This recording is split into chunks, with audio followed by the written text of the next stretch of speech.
تللی دي هغوی ښه ورځ بیا نه ده کتلې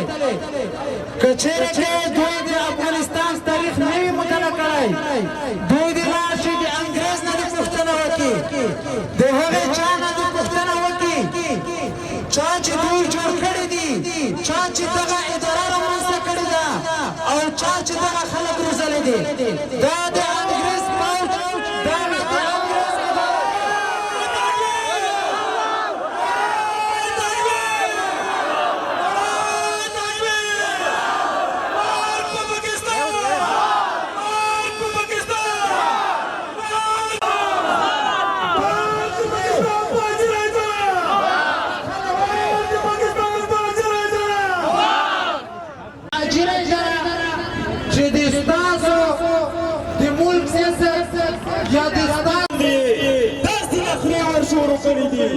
والله کدی قد پورته کولی ثباتي وي والله عملاً امنیتي ځواکونه په ډنډ پټان کې لګیا دي د پاکستان اجیرو ځواکونو دویم د پاکستان کریایي پوځ په ډېر سپین سترګۍ سره وښودله چې دوی د افغانستان د تباهۍ او بربادۍ اصلي عاملین دي. دریم د پاکستان ظالم پوځ د موږ پښتونخوا د محکومو پښتنو د ځپلو ترڅنګ د دواړو غاړو یعنې د دغه کرښه چې ده د دې کرکېړنې کرښې خلک یې تر سخته تشدد او ظلم لاندې نیولي دي او پاکستان استخباراتو دا وښودله چې دوی په هره جامه او هره شیطاني تولیه کې د افغانانو د وژلو او ورانولو پلان لري. شپږم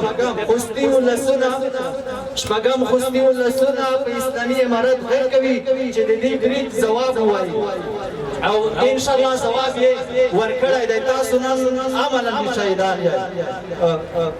دغه خبره وړاندې لیکل شوې دغه چې دا پریکړه لیکل لیکل شوی و او ولس ته ثابته کړي چې د خپل قلمرو او جغرافیې څخه دفاع مو اسلامي حقوقي او افغاني حق ده. نو دغه ماده چې ده او یا دغه برخې چې وه دا موږ تاسو په عمل کې لیدلې.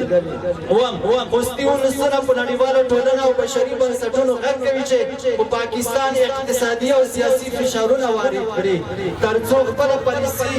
په پالیسۍ باندې له سره غور وکړي. اتم پاکستان ګوډاګي پوځ کوم 15 لسیزې د افغانستان پر خاوره د مختلفو سیاسي علومو پر بنسټ تیرای کړی او په میلیونونو خلک یې را شهیدان کړي دي. پاکستان باوجود د دې اوس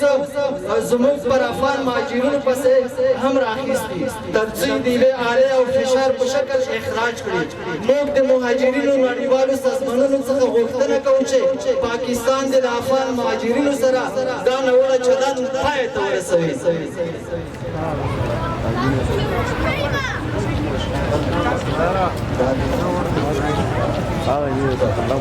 پاکستان زموږ ته په ټیټه سترګه نه ګوري او زموږ له تېر تاریخ نه عبرت واخلي چې څومره سترو قوتونو ته مو ماتې ورکړې. 12 خوستي ولسونه د پاکستان د تیري په مقابل کې تیار دي چې د خپلې جغرافیې او خپلې خاورې څخه دفاع وکړي. نعره تکبیر!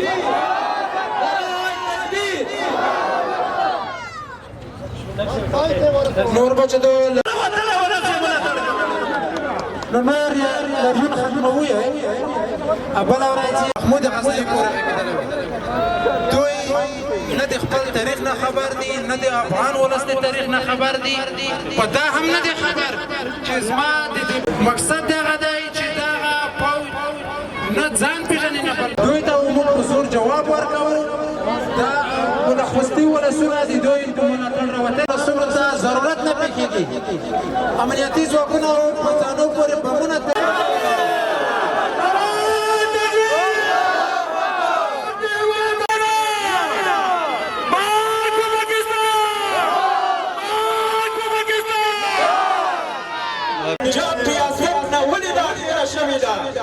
پښتون کتن په کمزوري سړي غراز نه لري.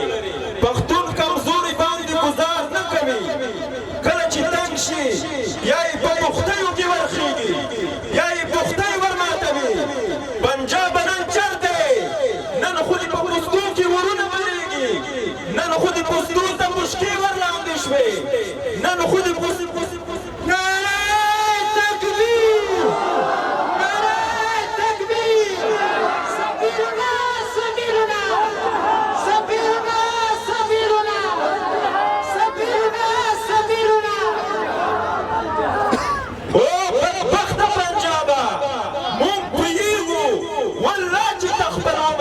ورسوي والله چې عمر دې کم دی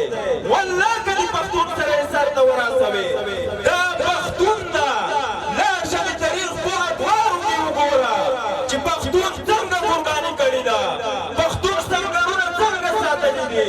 پښتون میدانونه څنګه ساتلي دي زه نه پوهېږم چې له تا څخه وینې ویرې شوې ده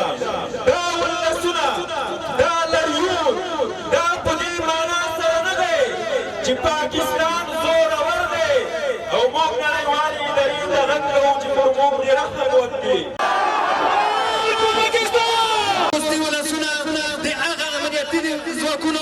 چې نن د اجیر دښمن سره په سرحد کې جنګېږي د دوی د هرکلۍ په خاطر لارو ته وروځي چې تر څو د دوی